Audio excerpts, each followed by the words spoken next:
गोसो गोरबोनि खुलुमनाय जासिबाय जोङो इतिमध्ये प्रथेम स्पिकारनि जरियते जोंनि 40 जन MCLA फोरनि जिथुनाखि अथ टेकिं समायखिरा लानाय बे हाबाफारिया जाफुंनानै थांबाय मोजाङै मोजां जाफुंनानै थांबाय दिनैनि दिनाव बेक्तिगत उसुबिदानि थाखाय साथाम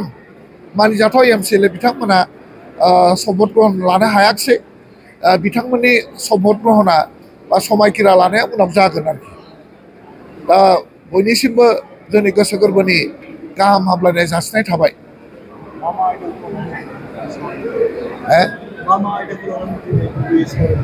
दिनैहाय जेबो माबा गैया आइडिया गैया सावरायनाय आइडिया गैया दा दसे उनावनो जोङो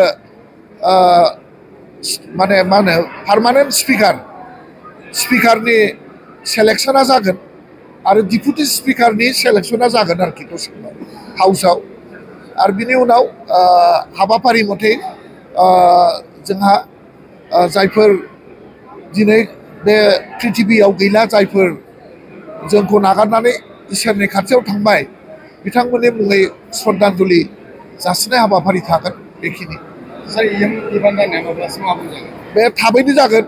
नोंथांमोना एकदम थाबैनो बिनि खबरखौ मोनगोन होननानै आं आसा खालामदों प्रथम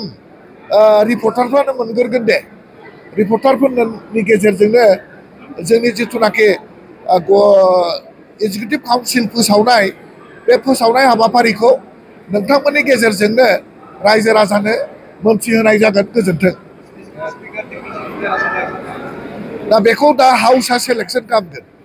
आनोनिमास मोनसे सेलेक्सन प्रसेस दङ नियम मथे सेलेक्सन जागोन आरो बेखौ जोङो बयबो समर्थन होब्लानो स्पिकारा जागोन आरोखि नाय बेफोरो जेबो बाथ्रा गैया बेफोरखौ दासिम जोंनि लेभेलाव बा गभर्नमेन्ट लेभेलाव सावरायनाय जायाखै बे उननि खोथाखौ उनाव रायलायबाय थागोन दा बेफोरखौ जों रायलायथ'वा बेफोरखौ जोङो उनावहाय समजों लोब्बा लाखिनानै नोंथांमोननो गासैबो खोथाफोरखौ खोन्थानाय जागोन गासैबो खामानिफोरखौ खुला खुलि मावनाय जागोन आरो नोंथांमोननि गेजेरजोंनो